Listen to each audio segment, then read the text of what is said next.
Because the thing of it is this, though. What they do is this: is there's a philosophy that's unspoken with the DOC where they separate you from your family. I call it integrated segregation because you segregated from society, but you integrated with other people who have been segregated from society. Right. Whether it's black, white, Latino, Asian, or whatever. You know what I'm saying?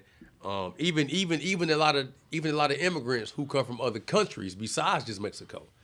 A friend of mine named Kabopi, man, from Dar es Salaam, Tanzania, he got deported because he caught a felony in Dang. Wisconsin. And it wasn't even a violent felony. They just deported him. You know what I'm saying? Thought I said Tanzania. Yeah, for real.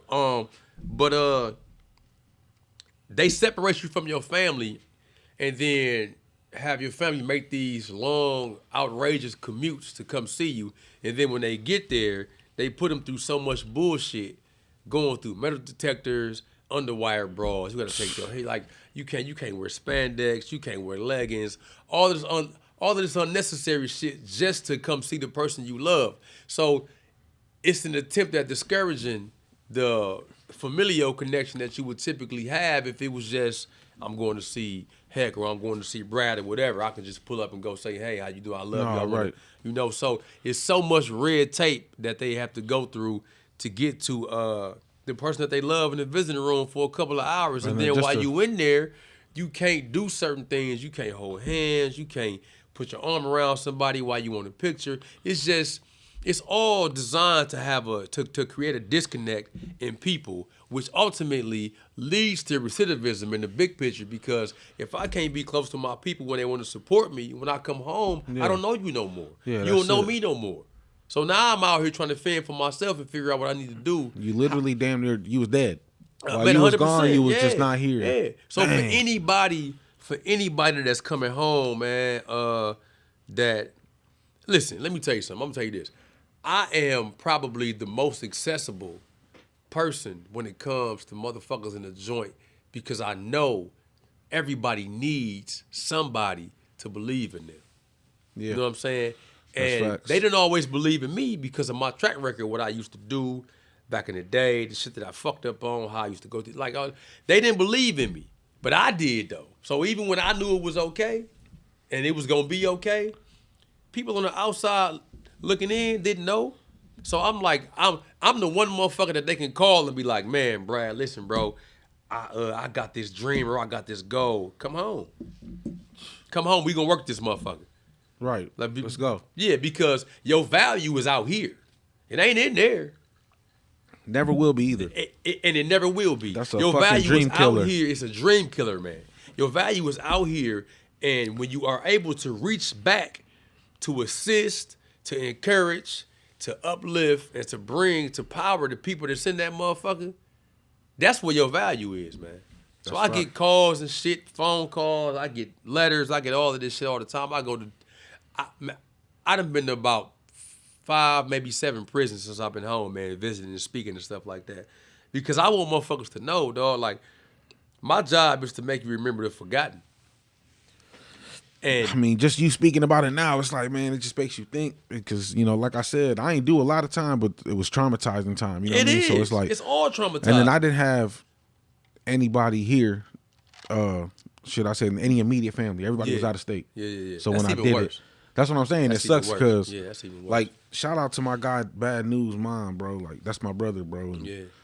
his mom came visited me because she know I ain't had nobody. Yeah. She That's brought my love, girlfriend dog. one time. That's love, like, man, for real. I was like, that's what's up. You know what I'm saying? She knew her parents didn't want her to come see me, and she still brought her through. Yeah, like. yeah. And shout out to my cousin, baby mama. That shit means a lot, man. Yeah, Like, you know, it means a lot. like, man. I fam, don't think 'cause- people know. Shit, you know what fucked me up is I learned a lesson in there that fucked me up one time with some visiting shit, and I was on like I said, community service, and then there was this nigga named Henry in there, bro, and he must have been a fucking jailbird. The nigga knew all the tricks and shit. You know what I'm saying? So he's like, bro, you could use the phone, you could call places, and then have them fax an appointment. Yeah.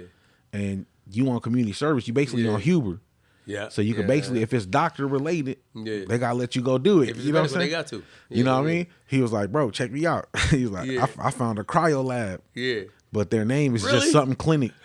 I swear to God, I was like, what? He was like, bro, we go, and it's like donate sperm and shit. I was Yeah. like, what? He was like, fam, I swear to God, like the name is just clinic though. Like, and they'll fax over the paper. Dog, survival is a motherfucker. Fam, and we did that shit. Yeah. He fucking set that shit up. Yeah. We say we did it, you know what I'm saying, whatever. But, you know, but the point was, when I was walking out for that appointment, I seen this girl.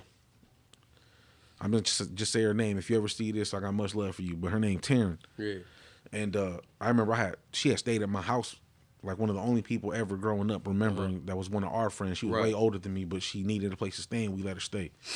So I consider her family. Like, you family, you a friend. I ain't seen you in years. I've been down south. I've been back and forth. Yeah. And now I'm in here. But I seen you. Yeah. Oh shit, what up? What's good? Like, man, oh man. And it just felt so good, like, cause I'm thinking in my mind, like, this is somebody I know that I got love for. This is finna be great. You know what I'm saying? Come see me, like, shit. And unfortunately, I thought about help. Like, oh, she could probably help me out. You know what I mean? Like, and now that I look back at it, I ain't never wanted to be like that. And I try hard not to. But it's rooted in survival, though. Right. I gotta. And, you know, in those types of situations. You know what I'm saying? So but I remember I told her, and she was like, yeah. And she was seeing somebody in there. She had just came off the visit while we was heading out to the thing. And I was like, she was like, I just came see somebody in there. I'm like, well, you should come see me. You know what I'm saying? Yeah. And she was like, oh, yeah, I got you. Yeah. Never heard from her again. Yeah. Till like probably like 7 years later on Facebook or some shit. Yeah, you know what I mean? bitch. And you know what I mean? Right, and that I shit, get it, yeah. bro, that shit does something crushed to you, man. me, bro. I was know. like, and I didn't, you know, cause as much of in the streets as I've been and all that bullshit, that shit don't add up to me. What add up to me is motherfuckers who starve with me. 100%. You know, I starved with niggas who wasn't my gang. 100%. I starved with motherfucking people who had nothing to do with my culture and shit. Yeah. But I got love for you because we went through that. You know what I mean? I just told KV, man, the other day, you know me and KV, shout out to KV several levels, man. That's my homeboy. That's big my shout brother out. for real. But, you know, me and KV talk all the time. And I told KV the other day that, you know, like those predicaments, that predicament, prison, some type of struggle or whatnot, as men, we don't always verbalize and articulate how we feel. But there's a visual acknowledgement. We going through the same thing. Yeah. So I can look at you and you can look at me and we can see each other's pain. And we might separate. We may never say nothing out loud. We might separate for a time, cry, hurt, deal with what we need to deal with independently, and then come back. And that silence creates such a sound in our lives. So loud, too. It is so loud that we never really speak about it until we start to feel better again. Facts. And even that is dysfunctional. Because we should be able to say, heck, I'm hurting, man. Like, I'm fucked up, dog. Like, you know that what I'm shit saying? should be. Yeah. And I try to. Yeah, and me you too. know. Now I do. You know, now I do. But going through it, thank you, Nia. I appreciate you. But going through it, I didn't really understand how important that was. But over time, I learned how important it is to talk about your shortcomings and your pain and your struggle, because somebody is definitely gonna identify with that, and it helps other people. Even when you just trying to work through some shit, they see it and they be like, oh yeah, well, if he's striving and he can do it. Man, listen, I hosted 414 Spotlight last year 2 times, dog. That's some And shit. I can't tell you how many phone calls and inboxes and messages I got after that, because I dedicated it to the guys and the women that's in prison. Yeah. Some of them coming home, some of them not. And my whole thing was, like I say, is to remember the forgotten. And I got so many messages, man, from people saying that, man, Brad, you give me hope. You did this and you did that. And that wasn't my intent. My intent was to say, hey, whatever you want to do, You can do it. you can do it, because I was just there not long ago. But it became something bigger than me, obviously, because that's typically what happens when you pursue a goal. Anything I've done, do it right.